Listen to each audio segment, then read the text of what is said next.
Bienvenue dans Talents of Tomorrow. Aujourd'hui, on va essayer de comprendre pourquoi est-ce que l'on a peur de l'intelligence artificielle. Are you listening? Damn.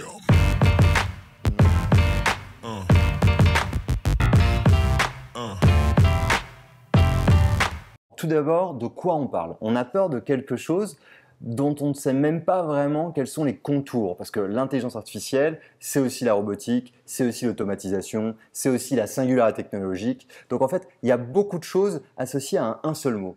Alors moi, ça me fait souvent penser au monstre du Loch Ness.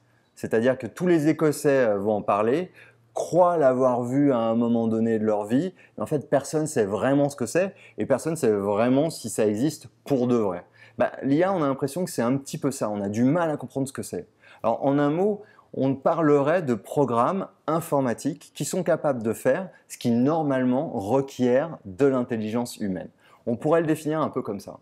Et c'est sûr que quand on regarde Hollywood et les œuvres de science-fiction en général, rien que Netflix, on regarde les Altered Carbon, on regarde les Blade Runner, les 2001, tous ces films-là sont en fait des dystopies et ont une vision très sombre de l'intelligence artificielle qui, tôt ou tard, vise à prendre le contrôle des opérations et à écraser l'humain. Et ça, c'est relayé aussi par des philosophes comme Nick Bostrom, le philosophe suédois, avec son livre Super Intelligence, qui explique que de toute façon, tôt ou tard, mais plutôt tôt que tard, une intelligence supérieure à l'homme apparaîtra et voudra l'éliminer. Il est relayé par James Barat avec Artificial Intelligence or Final Invention, c'est-à-dire un titre comme l'invention finale. C'est finalement un peu l'esprit dominant, l'idée qu'on aurait inventé quelque chose, nous les humains, qui va causer notre perte. Et c'est vraiment ça un peu la pensée dominante de l'IA.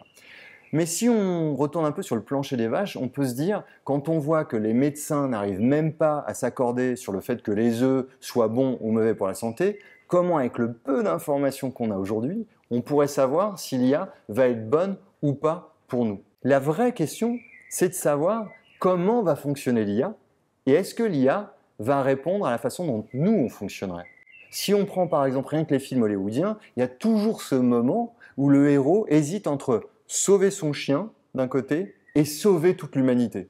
Ou peut-être, dans les films un peu mieux foutus, sauver sa famille et sauver l'humanité. Les 2012 et compagnie.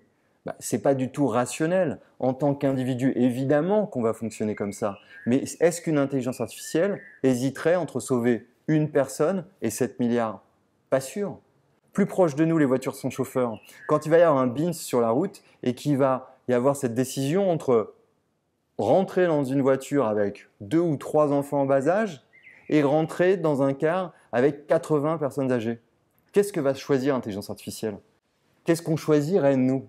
Et est-ce qu'on choisirait toujours la même chose? Non. Une IA, elle va probablement aller vers l'efficacité. Mais est-ce qu'on veut de l'efficacité dans notre société? Est-ce qu'on veut de la rationalité dans notre société? Et ça pose la vraie question. Et c'est peut-être de ça dont on a peur. C'est qu'à un moment donné, on va devoir faire des choix, on va devoir assumer des choix. Et dans la vie de tous les jours, on assume rarement nos choix. Dès qu'on décide de faire un régime, le lendemain, on s'empiffe quand même de chocolat. Tout ça, ça va être fini avec l'intelligence artificielle. L'intelligence artificielle, elle va suivre une ligne assez droite. Et quand le rapport Villani pose la question finalement de AI for Humanity, c'est bien que l'intelligence artificielle serve l'humanité, mais qu'elle serve quel projet pour l'humanité?